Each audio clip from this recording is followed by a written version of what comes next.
Government బడులలో English medium వద్దని అడ్డుకున్నా వారికి బుద్ధి చెప్పండి అని గట్టిగా అడుగుతా ఉన్నా.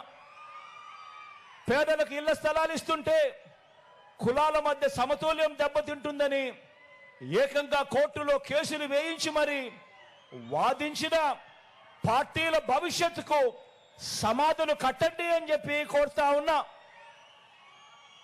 ఎస్సీ కులాలలో ఎవరైనా పుట్టాలనుకుంటారా అన్న వారికి రాజకీయ భవిష్యత్తు లేకుండా తీర్పునివ్వండి అని చెప్పి కోరుతా ఉన్నాను. బీసీల తోకలు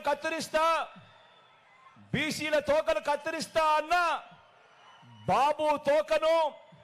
బాబును సమర్థించే అనేక తోకలను మరోసారి కత్తిరించండి అని చెప్పి కోరుతా ఉన్నా. మైనారిటీలకు నాన్నగారిచ్చిన 4% రిజర్వేషన్లను పనంగా పెట్టడమే కాకుండా మైనారిటీల మనోభావాలతో గత 30 ఏళ్లుగా చెలగాటమాడుతా ఉన్న బాబును ఏ ఒక్క మైనారిటీ సోదరుడైనా ఏ ఒక్క చెల్లెమ్మైనా సమర్థించవచ్చా అన్నది ప్రతి ఒక్కరూ కూడా ఆలోచన చేయమని కోరుతా ఉన్నా.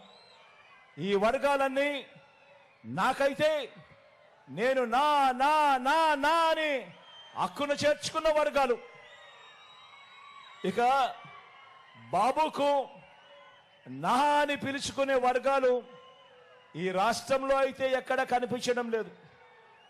చంద్రబాబు నాయుడు గారికి నా అని పిలుచుకునే వర్గాలు ఎక్కడున్నాయో తెలుసా? మన రాష్ట్రంలో అయితే లేవు, పక్క రాష్ట్రంలో ఉన్నాయి. పక్క రాష్ట్రంలో ఎక్కడున్నాయో తెలుసా? హైదరాబాద్లో మెట్రోలో, హైదరాబాద్ హైటెక్ సిటీ దగ్గర ఓ ఈనాడు, ఓ ఆంధ్రజ్యోతి, ఓ టీవీ5, వీరందరికీ తోడు ఒక దత్తపుత్రుడు.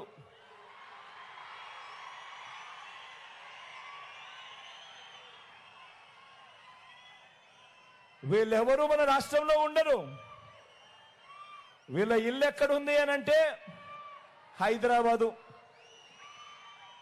చంద్రబాబు నాయుడు గారికి నా నా నా అని పిలుచుకునే వాళ్ళు మన రాష్ట్రంలో ఎవరూ లేరు, పక్క రాష్ట్రంలో ఉన్న వీళ్ళు తప్ప. మరి ఇవన్నీ కూడా ఆలోచన చేయమని కోరుతా ఉన్నా. ఇవన్నీ కూడా ఆలోచన చేస్తే పిల్లలకు, అక్క చెల్లెమ్మలకు, అవ్వలకు, తాతలకు, రైతులకు, సామాజిక వర్గాలకు, ఇలా ప్రతి ఒక్కరికి గత 30 ఏళ్లుగా బాబు మోసాలు, అన్యాయాలు చేయడమే కనిపిస్తాయి. ఈ చంద్రబాబు నాయుడు గారు అనే వ్యక్తికి విలువలు లేవు, విశ్వసనీయత లేదు.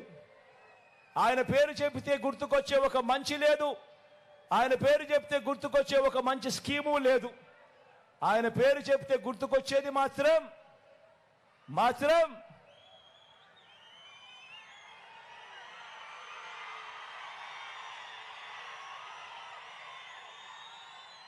చంద్రబాబు నాయుడు గారి పేరు చెబితే గుర్తుకొచ్చేది మాత్రం వెన్నుపోట్లు, మోసాలు తప్ప ఏమీ గుర్తుకురావు. ఇక్కడే మీ అందరికీ కూడా 5 ఏళ్ల కిందట జ్ఞాపక శక్తి కాస్తో మీ అందరికీ కూడా జ్ఞాపకం ఉంటుంది. కాబట్టి ఒక్కసారి ఇదే పెద్ద మనిషి చంద్రబాబు నాయుడు గారు 2014లో ఎన్నికల ప్రణాళిక అని చెప్పి తీసుకొచ్చాడు. ఆయన ఒక్కడే తీసుకురాలేదు. ఆయనతో పాటు ఆ పొత్తులో అప్పుడు కూడా ఇప్పటిలాగానే ఓ దత్తపుత్రుడిని తెచ్చుకున్నాడు, ఢిల్లీ నుంచి మోడీ గారిని తెచ్చుకున్నాడు. తెచ్చుకొని ఇదే పెద్ద మనిషి చంద్రబాబు నాయుడు గారు 2014లో కూడా ఎన్నికల మేనిఫెస్టో అని చెప్పాడు. రంగురంగుల కాగితాల మీద రంగురంగుల ఆశలు ప్రతి సామాజిక వర్గానికి చూపించాడు. ముగ్గురు కలిశారు. మోడీ గారు కూడా ఉన్నారు కదా, చంద్రబాబు నాయుడు గారు సపోర్ట్ చేస్తారు, చంద్రబాబు నాయుడు గారు చేస్తారు అని చెప్పి భ్రమ కూడా కల్పించాడు. మేనిఫెస్టో ఇంత లావు డాక్యుమెంట్ 650 పేజీలతో మేనిఫెస్టో ఇచ్చాడు, 650 హామీలతో మేనిఫెస్టో ఇచ్చాడు. ఇచ్చిన మా చంద్రబాబు నాయుడు గారు 650 హామీలైతే ఇంతలావు డాక్యుమెంట్ మేనిఫెస్టో అయితే ప్రజలకు గుర్తుండదు, ప్రజలు మర్చిపోతారు, ప్రజలు ఓటు వేసేటప్పుడు ఆ ప్రజలకు గుర్తుండదు అని